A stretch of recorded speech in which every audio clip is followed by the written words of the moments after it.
Hello बच्चे लोग, चलिए आज हम चैप्टर का थर्ड पार्ट शुरू करते हैं जो है इलेक्ट्रोलाइटिक सेल, विद्युत अपघटनी सेल।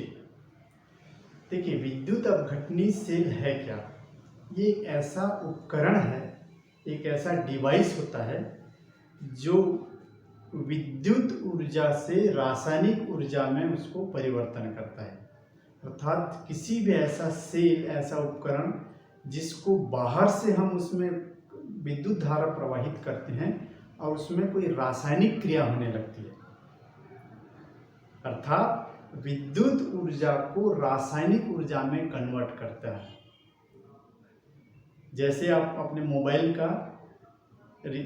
के बैटरी का रिचार्ज करते हैं, या अपने बाइक या ट्रैक्टर या कार का जो बैटरी होता है वो डाउन हो जाता है तो उसको हम पहले रिचार्ज करवाने के लिए देते हैं।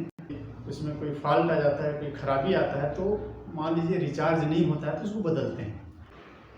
पर अगर टेक्निकली वह खराब नहीं रहता तो दोबारा जब विद्युत करंट के माध्यम से जब उसमें फिर से विद्युत धारा प्रवाहित करते हैं तो उसमें फिर से केमिकल रिएक्शन होता है और विद्युत ऊर्जा रासायनिक ऊर्जा के रूप में स्टोर हो जाता है। वापस से फिर हमारा वह बैटरी अपने मोबाइल को या अपने बाइक को फिर से चलाने में वो यूज़ होता है।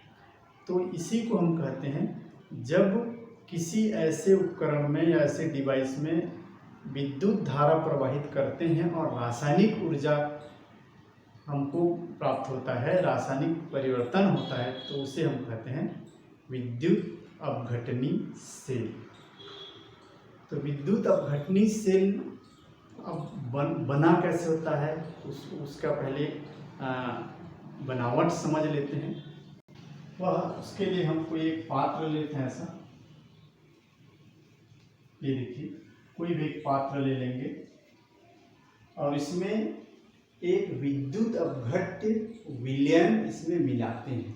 विद्युत अपघट्य विलयन का मतलब है कोई भी आयनिक यौगिक हो सकता है, आयनिक पदार्थ जैसे sodium chloride, ferrous sulphate, copper sulphate, sodium sulphate, sodium nitrate, silver nitrate, ढेर सारे ऐसे जो कि हमारे आयनिक यौगिक हैं उसका विलयन इसमें डालते हैं। वो विलयन भी हो सकता है या गलित अवस्था में हो सकता है, अर्थात जल में भी घोल के डाल सकते हैं या उसको पिघला करके भी डाला जा सकता है। तो इस तरीके से उसका विद्युत अपघट्य विलयन तैयार करके इसमें पहले भर दिया जाता है। कोई भी एक आयनिक पदार्थ, आयनिक यौगिक का एक विलयन इसमें हम डालते हैं, जिसको कहते हैं विद्युत अपघट्य विलयन।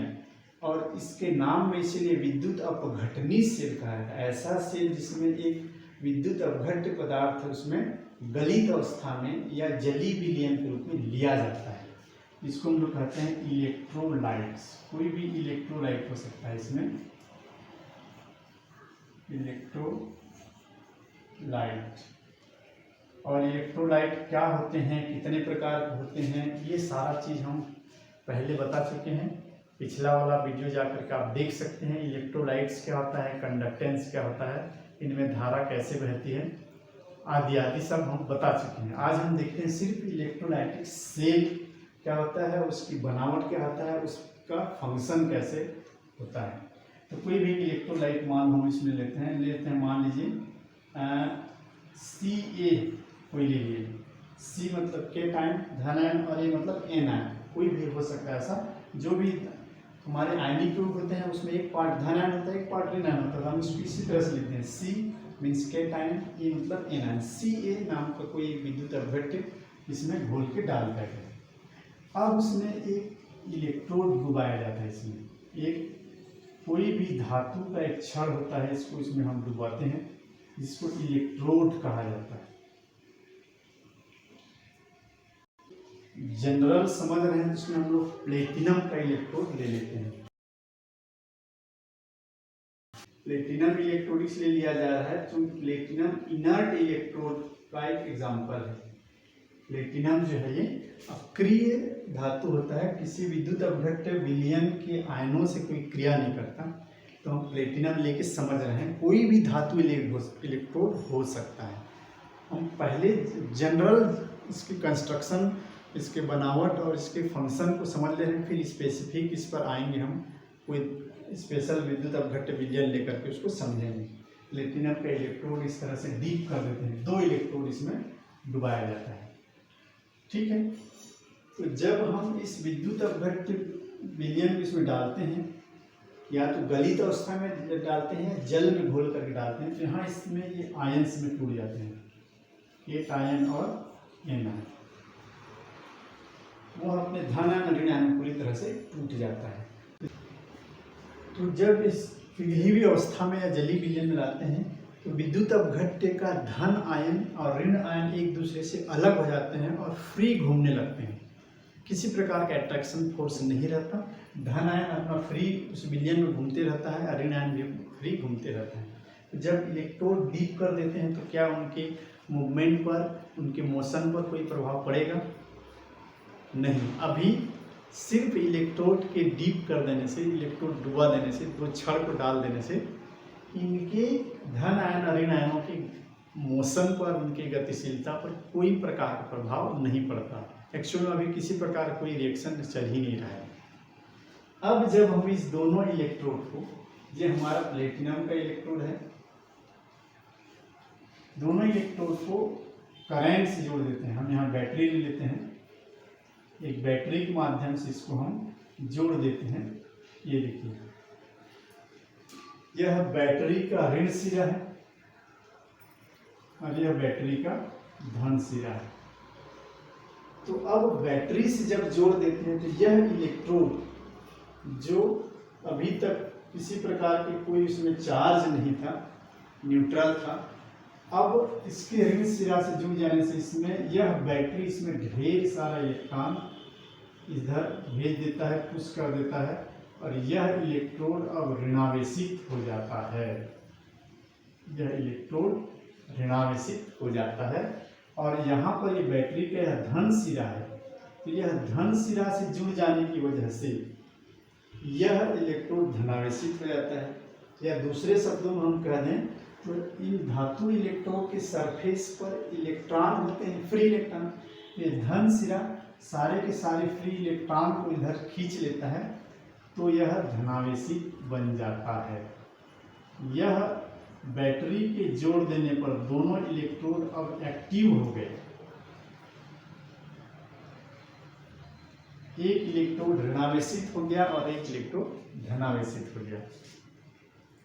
अब इनके धनावेशित और ऋणावेशित हो जाने की वजह से अब इसमें रासायनिक परिवर्तन देखने को मिलेगा, रासायनिक अभिक्रिया होने लगेगी। यह जो धन आयन है वो ऋण इलेक्ट्रोड की ओर दौड़ने लगेगा, विपरीत आवेश में आकर्षण होता है, और यह ऋण आवेश धन इलेक्ट्रोड की ओर दौड़ने लगता है, और यहाँ पर केमिकल रिएक्शन होने लगेगा। अब उस केमिकल रिएक्शन को समझने के पहले ही थोड़ा सा हम बता दें, यह जो ऋणावेशित इलेक्ट्रोड है, अर्थात यह इलेक्ट्रॉन से भरा हुआ इलेक्ट्रोड है और उसकी ओर यह केटायन दौड़ने लगता है। तो देखिए, अब इन इलेक्ट्रोड्स को क्या नाम दिया जाए, जानने का एक तरीका हम आपको बता रहे हैं।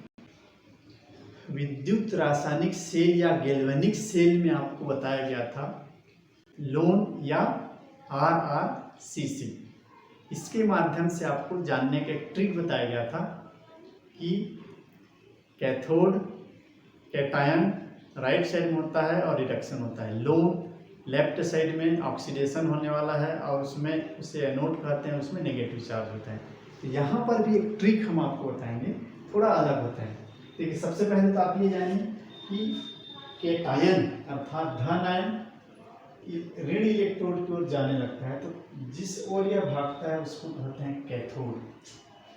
कैटायन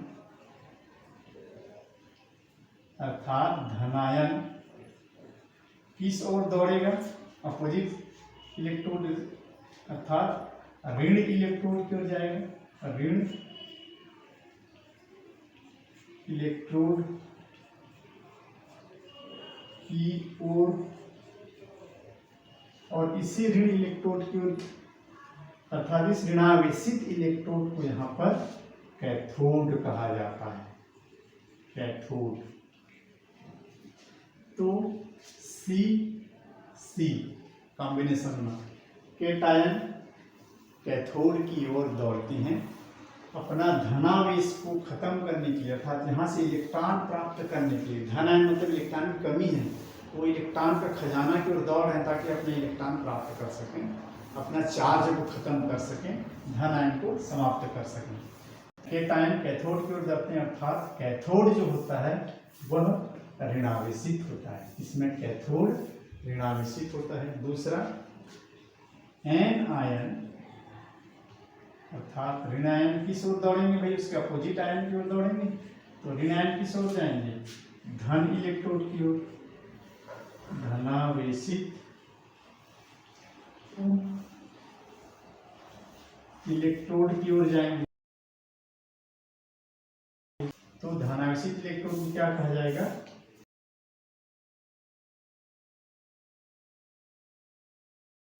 देखिए एन आयन एनोड की ओर, ए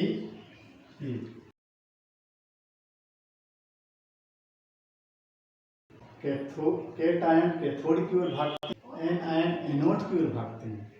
तो यहाँ से आप जान सकते हैं एन आयन में ऋण आयन होता है, तो वह जिस ओर जाएगा उसमें धन आयन होगा, तो एनोड पर धन आयन होता है। इसके अलावा एक आपको बेहतरीन ट्रिक हम बना के बताते रहे हैं, APO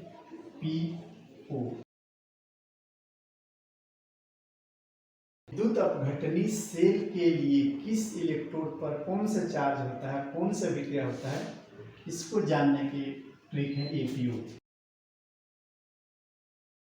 ठीक है, इसको हम असिस्टेंट प्रोजेक्ट ऑफिसर समझ लीजिए या असिस्टेंट प्लानिंग ऑफिसर समझ के, जैसे कि APO एनोड, ए का मतलब हो गया एनोड, अब पी का मतलब होता है पॉजिटिव साइन इसमें रहता है, पॉजिटिव इलेक्ट्रोड है, पॉजिटिव इलेक्ट्रोड हो गया, और उसमें होता है ऑक्सीडेशन, ऑक्सीडेशन। APO से याद रख सकते हैं। इसमें जो एनोड होता है वह पॉजिटिव साइन होता है, धनावेशित होता है, उसको एनोड कहते हैं।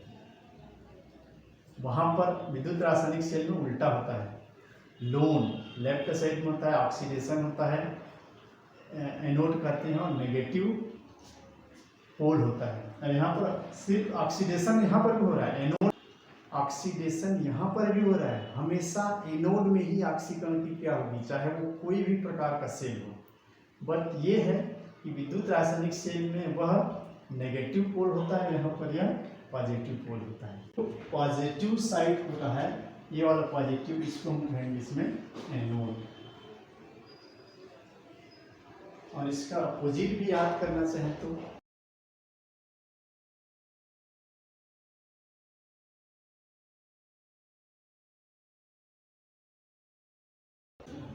NCR, नेगेटिव इलेक्ट्रोड को कैथोड कहते हैं और उसमें रिडक्शन होता है, NCR। या तो इसको याद कर लो या इसको याद कर लो, विद्युत अपघटनी सेल के लिए ये है ट्रिक। नेगेटिव इलेक्ट्रोड इसको कैथोड कहते हैं और इसमें रिडक्शन होता है।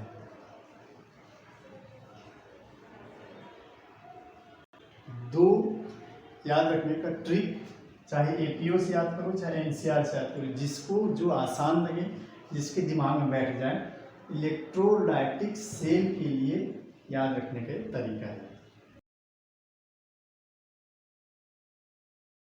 ये हो गया, जो एनोड है वो पॉजिटिव होता है या पॉजिटिव इलेक्ट्रोड को एनोड कहते हैं, और ऋणावेशित होता है उसको कैथोड कहा जाता है। तो इसको ध्यान रखना है आप लोगों को, विद्युत रासायनिक सेल में और विद्युत अपघटनी सेल में जो एनोड और कैथोड होते हैं वो अलग आवेशित वाले होते हैं, इसमें धनावेशित होता है उसको एनोड कहते हैं, वहाँ पर ऋणावेशित होता है। तो उसको याद रखने का ही एक ट्रिक है, ये इसको याद कर लो। और उसके लिए बताया गया है RRCC या लोड। अब देखते हैं इसमें रिएक्शन कैसा होता है। देखिए, अब बाहर से बैटरी के माध्यम से या AC करंट के माध्यम से जब धारा प्रवाहित करते हैं तो इसमें किस प्रकार की रासायनिक अभिक्रिया होने लगता है। जितने भी धन आयन होते हैं वो ऋण इलेक्ट्रोड की ओर अर्थात कैथोड की ओर जाने लगते हैं, C कैथोड की ओर, A एनोड की ओर, C कैथोड, कैटायन कैथोड की ओर। यहाँ लिखेंगे एट एनोड। किसी भी सेल में हमेशा एनोड में होने वाली रिएक्शन को लिखा जाना चाहिए। ठीक है, यहाँ पर एनोड में होने वाली अभिक्रिया को हम पहले लिख रहे हैं। विद्युत रासायनिक सेल में भी आप एनोड में होने वाली रिएक्शन को पहले लिखो, क्योंकि वहाँ पर एनोड में ऑक्सीडेशन होता है, इलेक्ट्रॉन त्यागा जाता है, वही इलेक्ट्रॉन तार के माध्यम से कैथोड प्लेट की ओर जाता है जहाँ पर अपचयन होता है, तो इलेक्ट्रॉन निकलेगा तभी अपचयन होगा। इसीलिए वहाँ पर भी एनोड रिएक्शन को पहले लिखा जाता है। यहाँ पर भी हमेशा के लिए याद रख लीजिए, कोई भी सेल हो एनोड पर होने वाली रिएक्शन को पहले लिख लीजिए। इसको मैं एक प्रूफ करके एक सेल में बताऊंगा कि एनोड रिएक्शन पहले नहीं लिखने से गलत आंसर आ सकता है, आपका टोटल गलत हो सकता है। तो एनोड रिएक्शन को पहले इसमें लिख देते हैं। तो एनोड पर यहाँ पे क्या हो रहा है, एनोड पर देखिए, एनोड पर क्या हो रहा है, एन आयन इसकी तरफ दौड़े आ रहे हैं, ये एन आयन है, अर्थात जो भी ऋणावेशित भाग होता है वह अपना इलेक्ट्रॉन त्याग करके उदासीन परमाणु में बदलता है। इलेक्ट्रॉन त्यागने वाली रिएक्शन यहाँ भी हो रहा है, विद्युत रासायनिक सेल में भी होता है। कंपेयर करते चलो, कभी भी आपको कंफ्यूजन नहीं होगा। इलेक्ट्रॉन यहाँ भी त्याग रहे हैं, इलेक्ट्रॉन त्यागना ही ऑक्सीकरण है, यही ऑक्सीडेशन रिएक्शन है। यहाँ पर भी एनोड पर ऑक्सीडेशन ही होता है, चाहे विद्युत अपघटनीय सेल हो चाहे विद्युत रासायनिक सेल हो। बहुत कंफ्यूज होते हैं बच्चे। तो यहाँ पर भी इलेक्ट्रॉन त्यागा जा रहा है। यहाँ पर क्या हो रहा है, यह जो एन आयन है इसके चारों तरफ आकर के अपना इलेक्ट्रॉन त्याग करके चिपक रहा है। हो सकता है कोई मेटल हो तो चिपक जाए, कोई गैस बन रहा हो तो वो गैस के बुलबुले निकलने लगेंगे, जरूरी नहीं है कि यहाँ चिपक जाए, लेकिन यहाँ पर ऑक्सीडेशन की क्रिया होने लगती है। एट एनोड कौन सा रिएक्शन हो रहा है, ऑक्सीडेशन।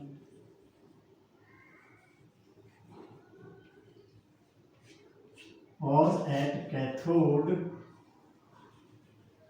क्या हो रहा है, जरा इसको पहले समझिए, हम नाम नहीं देंगे। कैथोड मतलब कैटायन कैथोड की ओर दौड़ रहे हैं, और ये जो कैटायन है अर्थात इलेक्ट्रॉन की कमी है वो इलेक्ट्रॉन ग्रहण कर रहे हैं और उदासीन परमाणु में बदल रहा है। और इलेक्ट्रॉन ग्रहण करना क्या कहलाता है, अपचयन, रिडक्शन।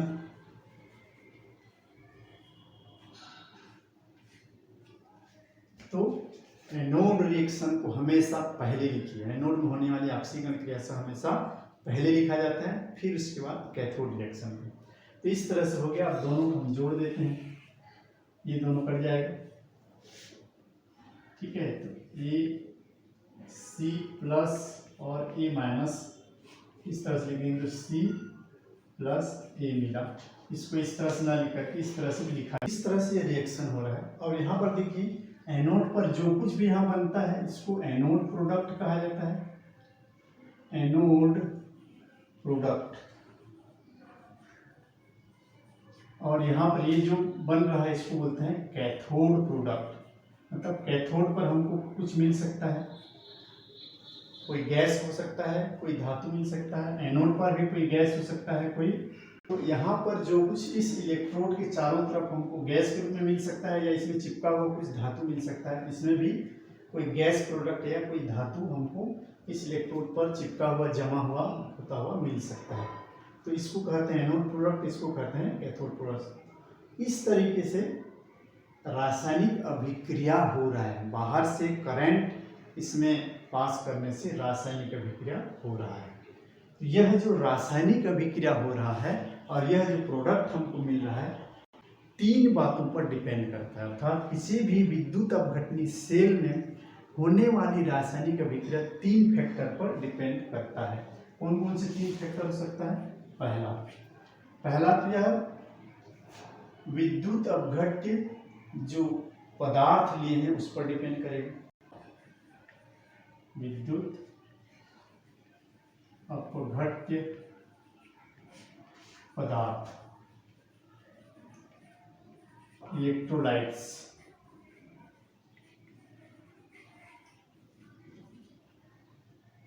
कौन सा इलेक्ट्रोलाइट है, इस पर प्रोडक्ट डिपेंड करेगा। भाई NaCl लिए हैं तो एनोड कैथोड पर एक में सोडियम मिलेगा, दूसरे में क्लोरीन गैस मिलेगा। कॉपर सल्फेट है तो अलग हो सकता है।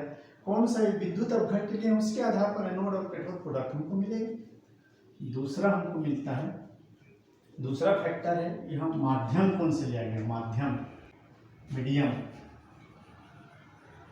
किस मीडियम में वह इलेक्ट्रोलाइटिक सॉल्यूशन बनाया गया है। ये 3 मीडियम हो सकता है। देखिए, एक हो सकता है मोल्टन फॉर्म, गलित अवस्था में, किसी प्रकार का कोई मिश्रण नहीं करना है। सोडियम क्लोराइड या कॉपर सल्फेट या जो भी विद्युत अपघट्य पदार्थ है उसको पूरा शुद्ध रूप में ले करके उसको पिघलाना है। बहुत हाई टेम्परेचर पर पिघलेगा, पिघलने के बाद वह लिक्विड फॉर्म में आएगा और उसके आयन फिर अलग अलग हो जाएंगे, तो उसको हम कहते हैं गलित माध्यम। दूसरा होता है एक्वस सॉल्यूशन, जली विलयन, जल में घोल दो, आसानी से आयन एक दूसरे से अलग हो जाते हैं। सोडियम क्लोराइड का किसी भी कॉपर सल्फेट हो, जिंक सल्फेट हो, सबको हम पानी में घोल करके जली विलयन में हम उसको आयनों को सेपरेट कर सकते हैं। और तीसरा जो बहुत कम यूज होता है वो होता है इथेरियल मीडियम, इथरी मीडियम। ये बहुत कम होता है। कार्बनिक यौगिकों में विद्युत अपघटन के लिए होता है, हाइड्रोकार्बन्स को अलग करने के लिए। जैसे कि हम लोग कोल्बे संश्लेषण विधि हम लोग पढ़ते हैं, तो वहाँ पर हाइड्रोकार्बन्स के लिए जब विद्युत अपघटन करते हैं तो वहाँ इथरी माध्यम लेते हैं, तो वो इसमें यूज नहीं होगा। हमारे में सिर्फ 2 ही मीडियम इसमें यूज किए जाते हैं, या तो मोल्टन गलित अवस्था में रहेगा, पिघली हुई अवस्था में, या दूसरा जली विलयन जिसको एक्वस कहा जाता है। नीचे AQ लिखा हुआ मिलता है, एक्वस सॉल्यूशन। तो इस तरीके से यह माध्यम पर भी डिपेंड करेगा कि कौन सा माध्यम लिए हैं, उसके हिसाब से आयन की गतिशीलता प्रभावित होती है और उसमें रासायनिक परिवर्तन में थोड़ा सा अंतर आता है। जली विलयन लेते हैं तो उसमें जल के H+ आयन और OH- रासायनिक अभिक्रिया में पार्टिसिपेट कर सकते हैं, इसीलिए वहाँ पर बदल जाता है, एनोड और कैथोड प्रोडक्ट बदल जाते हैं। मोल्टन फॉर्म में अलग है तो हो सकता है कि वो जली विलयन में अलग प्रोडक्ट हमको मिले। और तीसरा होता है हमारा इलेक्ट्रोड्स। ये जो इलेक्ट्रोड है इस पर भी डिपेंड करता है इलेक्ट्रोड्स क्या लिया गया है। जैसे यहाँ पर हम प्लेटिनम धातु के इलेक्ट्रोड लिए हैं, और प्लेटिनम धातु जो है इनर्ट इलेक्ट्रोड होता है। प्लेटिनम धातु जो है, इसी तरह से ग्रेफाइट भी होता है इनर्ट इलेक्ट्रोड। ये किसी प्रकार के रिएक्शन में, केमिकल रिएक्शन में पार्टिसिपेट नहीं करते हैं, भाग नहीं लेते हैं। तो जो भी इसमें एनायन और केटायन होते हैं वही प्रोडक्ट हमको मिलेंगे। कैथोड पर केटायन का प्रोडक्ट मिलेगा, एनोड पर एनायन का प्रोडक्ट मिलता है। यदि हम प्लेटिनम या ग्रेफाइट जैसे इनर्ट इलेक्ट्रोड लेते हैं, अक्रिय धातु के इलेक्ट्रोड लेते हैं, तो हमको एनायन का एनोड प्रोडक्ट मिलता है, केटायन से कैथोड प्रोडक्ट मिलता है। लेकिन कुछ एक्टिव मेटल्स भी हैं, अन्य मेटल जितने हैं, चाहे सिल्वर हो, एल्यूमिनियम हो, आयरन हो, कॉपर हो, जिंक हो, सारे मेटल का यदि आप इलेक्ट्रोड ले लोगे तो वो इलेक्ट्रोड खुद केमिकल रिएक्शन में पार्टिसिपेट करेंगे, और वो एनायन और केटायन के अलावा स्वयं की यदि मानक अपचयन विभव इनसे यदि ज़्यादा होगा तो वो खुद पार्टिसिपेट करने लगेंगे और वो खुद डिस्चार्ज हो जाएंगे, इनको जाने नहीं देंगे। और इसी को हमको समझना होता है विद्युत रासायनिक श्रेणी के माध्यम से। विद्युत रासायनिक श्रेणी में जो नीचे जितना जाते जाओगे उसका मानक अपचयन विभव उतना ज़्यादा होता जाता है, तो वह उसमें रिडक्शन की प्रक्रिया उसमें होगी और उसके ऊपर वाले में ऑक्सीडेशन होता है। तो यहाँ पर डिपेंड करेगा कि हम कौन सा इलेक्ट्रोड लिए हुए हैं। तो ये 3 फैक्टर है जिसके आधार पर एनोड प्रोडक्ट और कैथोड प्रोडक्ट पर क्या मिलने वाला है, 3 फैक्टर पर डिपेंड करता है। तो ये हो गया हमारा मैकेनिज्म और उनके प्रभावित करने वाले कारक। और इम्पोर्टेंट चीज देख लेते हैं, सेल रिप्रेजेंटेशन। जैसे कि हम लोग विद्युत रासायनिक सेल या गैल्वेनिक सेल में भी लास्ट में सेल लिखने की परिपाटी हम लोग सीखे हैं और लिखते हैं, सेल को रिप्रेजेंट करते हैं। वैसे इसमें भी हर बार ऐसा कोई एक डब्बा या बाल्टी लेकर के 2 इलेक्ट्रोड डुबाना और एक बैटरी जोड़ना, ऐसा हमेशा करके बुक में या एग्जाम में ऐसा नहीं दिया जाता। उसको एक लाइन लिख दिया जाता है जिससे आपको समझना है एनोड क्या है, एनोड प्रोडक्ट क्या है, कैथोड क्या है, कैथोड प्रोडक्ट क्या है, कैसे लिखा जाता है। तो इलेक्ट्रोलाइटिक सेल को देखते हैं। लिखने की परिपाटी, वे ऑफ राइटिंग कैसे लिखा जाता है। देखिए इसमें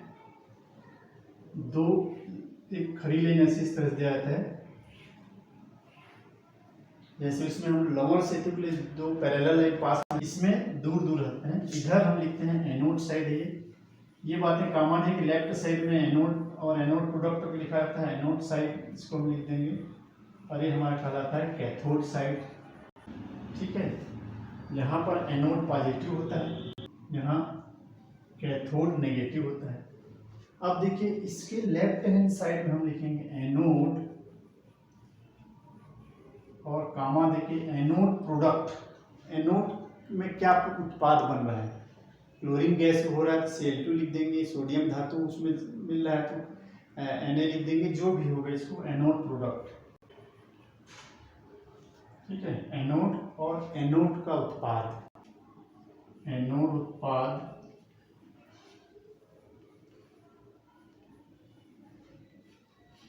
ठीक है। यहाँ पर लिख देंगे हम लोग माध्यम कौन सा है,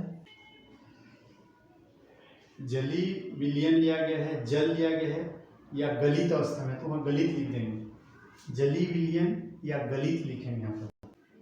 माध्यम के बाद विद्युत अपघट्य, कौन सा विद्युत अपघट्य लिया गया उसका नाम लिखना रहता है सेकंड में। यहाँ मीडियम फिर इलेक्ट्रोलाइट्स, विद्युत अपघट्य क्या लिए हम, विद्युत अपघट्य का नाम। सोडियम क्लोराइड है तो यहाँ सोडियम क्लोराइड लिखेंगे, कॉपर सल्फेट है तो कॉपर सल्फेट लिखेंगे, जो भी विद्युत अपघट्य लिया है उसका नाम। और नीचे में लिखते हैं सांद्रता, उस विलयन की सांद्रता कितनी है, और कामा देकर के ताप। ये इस 2 बार लाइन के मध्य में लिखा जाता है। और राइट साइड में लिखते हैं कैथोड, अब कामा देंगे कैथोड प्रोडक्ट, कैथोड और कैथोड उत्पाद। यदि हम इस एग्जाम्पल वाला जो भी विद्युत अपघटनी सेल बना है उसके लिए इसको हम लिखें तो इसको कैसे लिखेंगे।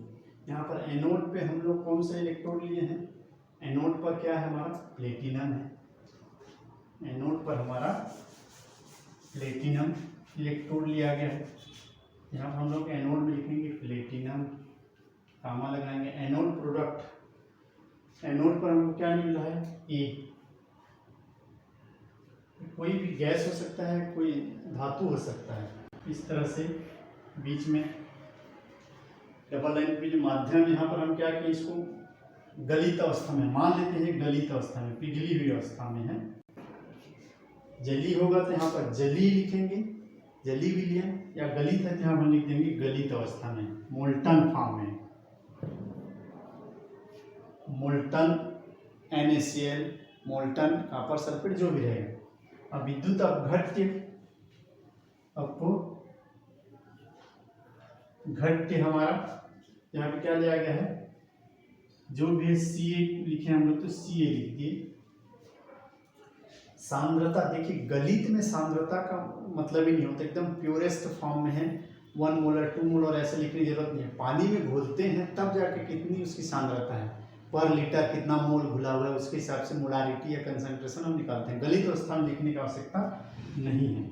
और टेम्परेचर यहाँ पर मान लिख देते हैं 25 डिग्री सेंटीग्रेड। यदि जल में घुले हुए रहेंगे तो उसमें सांद्रता जरूर लिखेंगे, 1 मोलर है कि 0.1 मोलर है कि 0.5 मोलर है, उसमें यहाँ उसकी सांद्रता लिखने के बाद 25 डिग्री सेंटीग्रेड। और कैथोड पर हमको क्या मिल रहा है, कैथोड पर मिल रहा है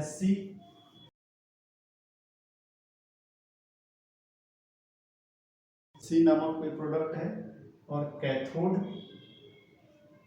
यहाँ एनोड, यहाँ पर थोड़ा सा गड़बड़ है, यहाँ एनोड प्रोडक्ट, फिर कैथोड प्रोडक्ट पहले लिखा जाता है, कैथोड प्रोडक्ट, और इधर लिखते हैं कैथोड।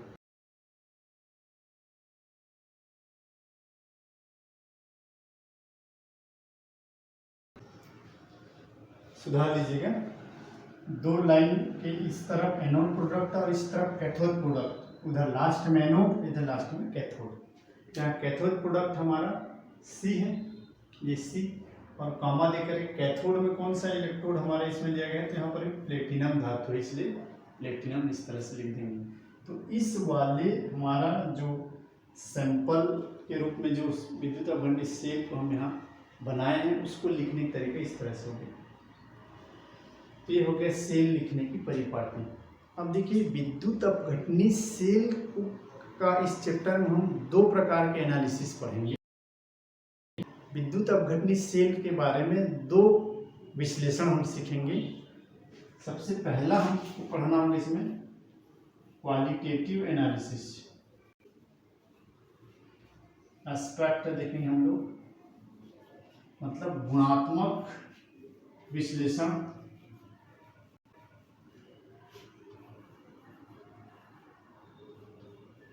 अर्थात एनोड पर कौन सा पदार्थ बनने वाला है, कैथोड पर कौन सा पदार्थ बनने वाला है। इस विलयन रासायनिक अभिक्रिया होने के बाद विलयन अम्लीय हो जाएगा कि क्षारीय हो जाएगा, H+ आयन बढ़ेंगे कि OH- आयन बढ़ेंगे, उसका pH मान पर क्या अंतर आएगा, pH मान पर क्या प्रभाव पड़ता है, ये सारी चीज इसमें देखिए गुणात्मक विश्लेषण में पहला भाग हमारा यही रहेगा, गुणात्मक विश्लेषण।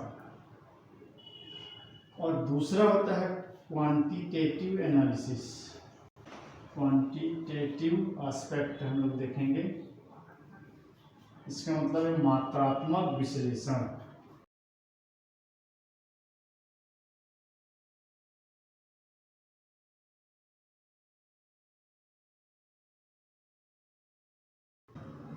मात्रात्मक विश्लेषण में देखेंगे कि भाई एनोड पर कितने मात्रा में उत्पाद बन रहा है, कैथोड पर कितने मात्रा में उसका उत्पाद बन रहा है, उसकी मात्रात्मक धारा कितने समय तक प्रवाहित करने पर कितना मात्रा में उत्पाद बनता है, वो हम देखेंगे। और इसी में हमारा आएगा मात्रात्मक विश्लेषण में हमारा आएगा फैराडे का नियम।